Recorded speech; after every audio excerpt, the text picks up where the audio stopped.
extrêmement heureux de pouvoir vous montrer et de vous présenter cet objet que j'espérais avoir depuis plus de 10 ans, que je connais et que j'apprécie depuis que je l'ai vu pour la première fois. C'est un coffret de la fin du XVIe siècle ou du tout début du XVIIe siècle qui est turc avec des fortes influences persanes et qui a été ensuite monté aux armes de France, on le voit ici, avec un piétement européen et l'application, encore une fois, des armes de France ici, des fleurs de lys, sur les attaches qui ont été transformées lorsqu'on a installé le fermoir qui est ici. Mais il y a une autre chose qui est absolument incroyable et qui est extrêmement rare par rapport à cette typologie d'objet, c'est le décor intérieur qui est peint et qui a été conservé. On connaît très très peu d'objets de cette période qui ont conservé leur polychromie. C'est absolument magnifique. On voit que ça renforce le côté très très luxueux de l'objet. On voit aussi que même dans les parties invisibles ou les parties inaccessibles, il est entièrement peint avec des motifs d'influence mongole pour certains, des nuages chi, des arabesques, et raffinement suprême qui confirme aussi l'influence des décors persans.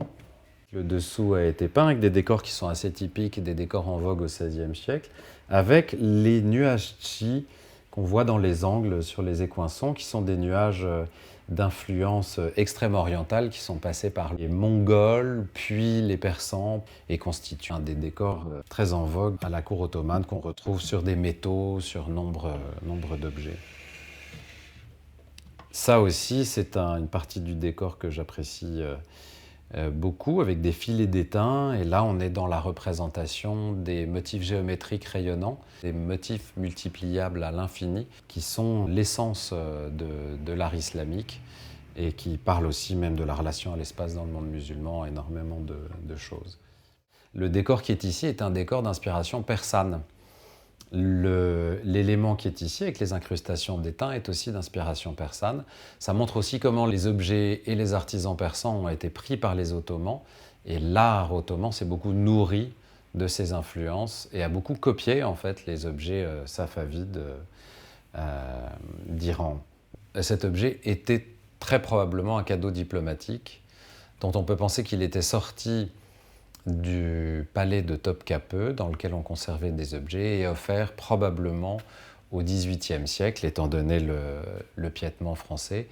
On connaît des ambassades, dont celle de Saïd Effendi, dont cet objet faisait peut-être partie. On a regardé énormément de registres, etc. On n'a pas pu, de manière formelle, identifier cet objet. Il y a des coffrets qui sont évoqués, mais on n'est pas certain que c'est celui-ci. En tout cas, il y a assez d'éléments qui relient cet objet au cadeau effectué par les Ottomans aux Français pour qu'on puisse l'affirmer. Donc là, l'objet a été assez apprécié par la personne qui l'a reçu pour être monté aux armes de France et pour que le piétement soit refait dans le goût européen, ce qui montre vraiment que cet objet a été chéri et transformé, amélioré dans le contexte occidental dans lequel il a été accueilli, après avoir été offert probablement donc dans le cadre d'une ambassade diplomatique.